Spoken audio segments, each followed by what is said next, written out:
Salut, j'espère que tu te portes bien. Moi ça va. Il fait beau, donc grâce à Dieu, on se porte bien. Je voudrais te raconter une petite histoire aujourd'hui qu'on puisse partager. Euh, la petite histoire, c'est quoi? J'ai eu à le partager avec des frères et sœurs qui, bien sûr, reconnaîtront cette histoire. Quand j'étais jeune, euh, j'imaginais Dieu. Je me souviens, j'avais l'âge de 4 ans, 5 ans. J'avais toujours une image, vous savez, du vieux père qui est sur sa chaise. Et ce vieux père qui est sur sa chaise, qui est assez sévère. Puis un jour, ce qui s'est passé, c'est que j'ai vu le film de Moïse. Et quand j'ai vu le film de Moïse, en fait, ça m'avait marqué. Parce que Moïse, il était monté sur la montagne. Et quand il est redescendu, ben, il avait changé d'apparence.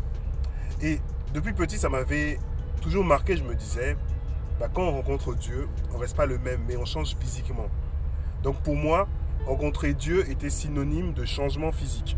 C'est-à-dire que dans le film, il est monté, il était jeune, mais quand il est redescendu, il avait les cheveux tout blancs.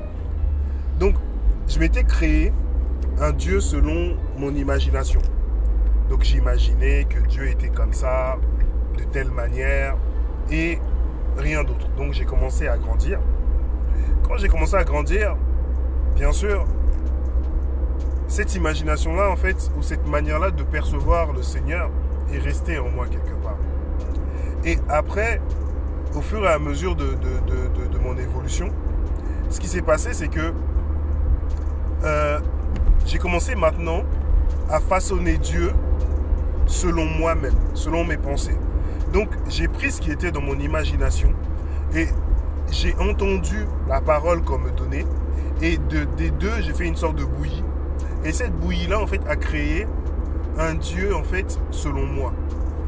Donc, ce Dieu, selon moi, ben, quand je pratiquais du sport, je devais prier parce qu'il devait m'aider à avoir les meilleures performances. Quand je passais mes diplômes, ce Dieu, selon moi, il devait justement m'appuyer dedans pour que je sois toujours le meilleur. Je suis la tête et non la queue, comme on m'enseignait et ce que la Bible dit aussi.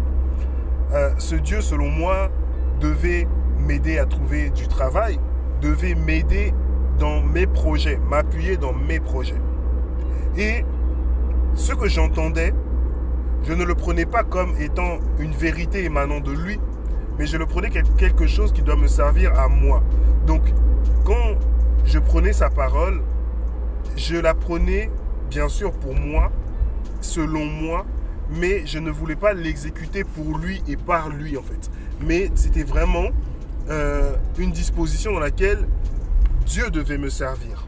Et je ne pouvais pas servir Dieu parce que c'était le Dieu selon mon désir à moi et selon mes besoins. Donc, ce que je faisais, c'est que je recalibrais Dieu selon moi. Donc, j'avais créé un Dieu selon moi. Bien sûr qui partait de l'imagination. Donc c'était un monsieur qui était sévère, mais bien qu'il y ait un peu plus de connaissances, je gardais quand même certains aspects qui partaient de mon imagination.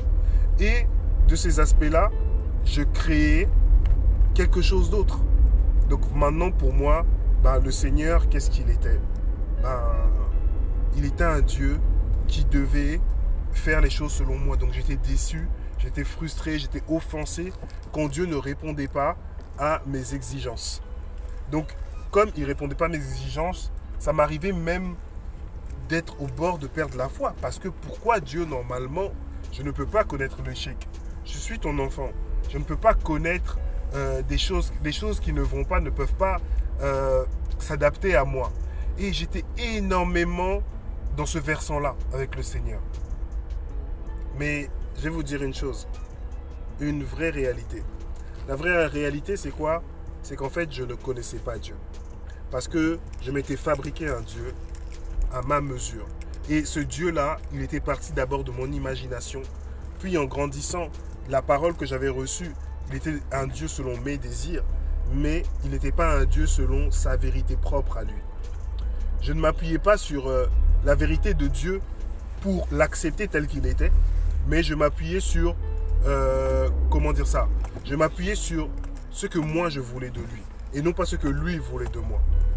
Alors, à un moment, le Seigneur, il a commencé à m'apprendre ça.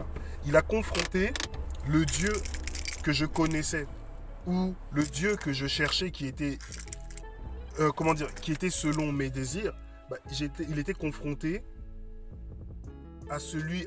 au Dieu qui était selon la vérité. Donc il y avait deux choses qui étaient là dans ma pensée, ou deux choses qui étaient là dans ma conscience, ou deux choses qui se battaient en moi, dans ma conviction et dans ma foi. Ma foi aussi était mélangée, parce que dans ma foi, il y avait quoi? Il y avait le Dieu en qui je crois. Je suis la tête et non la queue.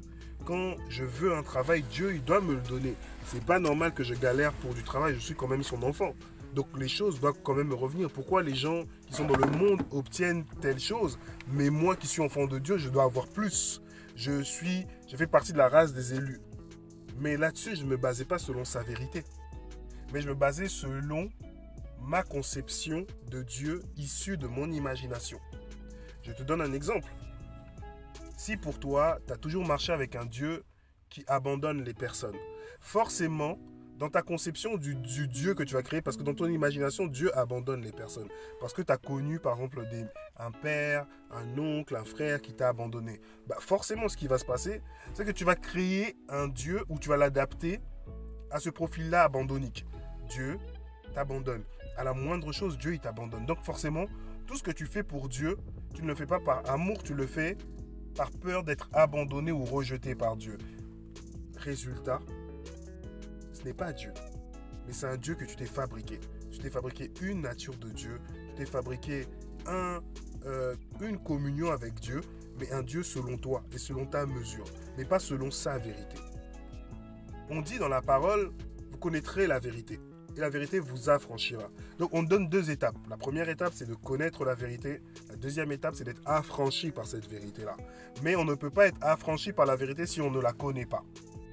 Mais pour connaître la vérité, il faut être confronté à cette vérité. Nos propres pensées, notre propre manière de connaître et de savoir les choses doivent, elles, se confronter à la vérité. Les apôtres, quand Jésus était sur terre, il dit aux apôtres, il y a des vérités que je ne peux pas vous dire maintenant. Parce qu'il savait qu'ils n'étaient pas prêts encore à connaître cette vérité-là et à être affranchis par cette vérité-là. C'est comme Pierre qui, après, prend une vérité, il est sur le toit et il voit un panier avec des animaux impurs. On sait que les Juifs, de base, ne touchaient pas, il y avait pas mal d'animaux qu'ils ne pouvaient pas toucher, qu'ils considéraient comme impurs. Mais Dieu dit, ceux que j'ai appelés purs, ne le dis pas impurs. Mais lui, il disait, mais je ne peux pas mettre quelque chose d'impur dans ma bouche. Parce que c'était une vérité trop difficile pour lui et il pouvait même renverser sa foi. Mais à ce moment-là, il était prêt à, justement, accepter ça, en fait. Et à comprendre que le Seigneur l'envoyait vers des personnes qu'il avait toujours considérées comme étant impures. D'accord? C'est la même chose. Donc, c'était difficile. Et il devait être dans un état. Parce qu'on voit même dans son comportement, quand il était avec Paul, quand des personnes sont venues d'Israël, de Jérusalem plutôt, il avait encore une attitude un peu entre deux. Il n'arrivait pas encore réellement à accepter ça, etc. C'est la même chose en fait. On a notre propre vérité qu'on s'est construit en partant de notre imagination, de notre réalité, de notre vécu. Et il y a la vérité de Dieu qui vient de lui. Et c'est une chose qu'on doit accepter. Des fois on aime, des fois on n'aime pas. Quand la vérité de Dieu vient devant nous, on a toujours une manière de répondre de manière défensive. Ouais, mais là c'est trop. Ouais, mais pourquoi Dieu veut comme ça? Comment ça se fait que... En fait, il y a toujours une sorte de rébellion, de résistance qui remonte. Parce que la vérité, elle fait mal en fait dans les entrailles. La vérité, elle est dure à accepter. Beaucoup, quand Jésus était sur le ministère terrestre, disaient, mais ces paroles sont difficiles. Qui peut survivre dans ces paroles-là? Mais c'est ça la vérité en fait. Elle affranchit. Parce que la vérité vient nous emmener une libération de notre captivité. Mais quand ça fait longtemps qu'on est captif, on a du mal à être affranchi. Si le Seigneur te dit, mais ma soeur, la perruque que tu mets ou les faux ongles que tu mets, ça ne me plaît pas. Ouais, mais Seigneur, ça c'est un petit truc, c'est insignifiant. Mais le problème, c'est que ça ne te plaît pas. Pourquoi? Parce que toi, ça te plaît. Et donc, comme tu es attaché, tu as du mal à être affranchi. Donc, forcément, la réaction, ça va te piquer. Donc, tu auras une réaction de résistance au changement. Tu ne voudras pas changer. Tu vas dire non, je ne veux pas parce que, regarde, Seigneur, c'est rien. Si je mets comme ça. Or que si cette vérité rentre en toi, tu n'es pas esclave. Donc, tu peux dire, ok, j'arrête tout de suite, maintenant. Et il n'y aura pas une question, il n'y aura pas quelque chose en fait lié à ça. Maintenant, ce qu'on doit comprendre, et ce qui est important, c'est qu'on doit marcher dans la vérité et selon la vérité. La parole de Dieu est vérité. Mais toi, dans ton cœur aujourd'hui, tu dois te poser tout un tas de questions sur ta manière déjà d'une part de concevoir le Seigneur, sur ta manière d'approcher le Seigneur, parce que le Seigneur, il nous le corrige au fur et à mesure, parce que tu vas te rendre compte que la base ou le socle de cette manière-là, en fait, c'est d'abord ton imagination, puis ta conception à toi ou ta vision à toi de Dieu. Mais on ne marche pas selon notre conception, notre vision de Dieu, on marche selon sa vision à lui. C'est Dieu qui se révèle à nous et il nous révèle qui il est au fur et à mesure. Il nous montre à chaque fois un peu plus. Je suis ici. Quand tu lis dans le livre d'Apocalypse, il se révèle, il dit « Je suis mort mais je suis vivant, je suis le premier, je suis le dernier. » À chaque fois, il révèle « Je suis celui qui tient les 7 étoiles dans la main. » Il révèle sa nature, il révèle son caractère, il révèle son identité, il révèle son statut, il révèle sa hauteur, il révèle sa largeur, il révèle sa profondeur. Mais c'est lui qui nous le révèle. C'est pas de l'homme que ça part pour arriver à Dieu, mais ça part de Dieu pour arriver vers l'homme. Et vraiment, c'est l'encouragement que je vais te donner aujourd'hui. Pose des questions. Ne marche pas selon le Dieu de ton imagination, comme quand j'étais petit. Ne marche pas selon le Dieu que tu as toi-même construit, donc selon toi, mais marche selon le Dieu de la vérité, donc selon sa propre vérité à lui. Et sa vérité ne te plaira pas. Elle ne plaira pas à ta chair, elle ne plaira pas à tes pensées, elle ne plaira pas à ce que tu feras. Et quand tu es confronté, et ça c'est bon nombre de chrétiens, quand ils sont là, ils ont l'impression que c'est une épée. Mais parce que la vérité du Seigneur est une épée. Et c'est une épée qui vient affranchir, casser un joug. Mais ton action, c'est de savoir incliner ton cœur face à sa vérité. Si le Seigneur te dit ça, c'est mal, ça, c'est bien. N'attends pas que dans sa vérité, qu'il vienne toujours te parler à toi.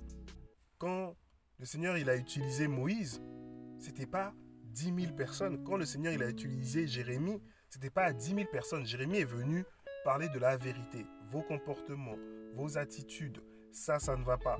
Quand il a utilisé des Habakkuk ou plein de prophètes, il n'a pas utilisé tout le monde, mais il a utilisé une personne pour avertir.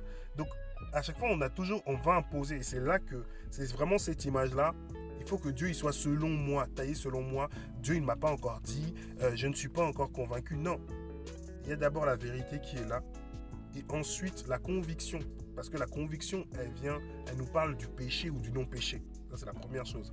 Mais, à savoir, dedans, mais basons-nous sur ce que lui, il dit d'abord. Pas sur ce que toi, tu penses, sur ce que toi, tu as réfléchi, mais sur ce que lui, il dit. Parce que ces paroles sont esprit et vérité. Et non pas en train de rêver. Et le Saint-Esprit, maintenant qu'on l'accepte, lui-même, il nous conduit dans l'affranchissement de nos habitudes, de notre manière de percevoir Dieu, de nos habitudes fâcheuses à retomber toujours dans les mêmes choses, à être têtu, tout ça, ce n'est pas lui. Donc, en tout cas, voilà. C'était la petite histoire d'aujourd'hui. Confrontons nos pensées et n'ayons pas peur de ça. Et n'aie pas peur de te remettre en question. Et une dernière chose, s'il y a autant de choses qui ne vont pas aussi intérieurement en toi, c'est qu'il y a des vérités, tu n'as pas été affranchi, donc tu n'as pas reçu sa vérité à lui, mais ta propre vérité s'est installée aussi dans ton cœur, ou ton imagination s'est installée dans tes pensées. Et c'est par ça, par ce biais-là, que tu noues un lien avec le Seigneur. Or que ce lien-là, en fait, il est trop fragile. Or que le lien qui émane de sa vérité, personne ne peut t'en séparer, en fait. Rien. Parce qu'il y a un amour qui est là, il y a le socle de l'amour, et c'est solide. Et quand il ouvre une porte, personne ne peut fermer. Et quand il ferme, personne ne peut ouvrir, parce que le lien qui est là est plus fort. Et ça que Paul dit, qui me séparera de l'amour de Dieu? Parce qu'une fois affranchi par la vérité, rien ne peut séparer. Mais s'il y a des séparations avec ton Dieu, c'est-à-dire qu'il y a certaines vérités qui ne sont pas encore arrivées dans ton cœur. Donc ne t'orgueille pas, ne sois pas têtu, mais marche avec un cœur humble. Écoute, sois attentif, échange, sois béni. Bonne journée.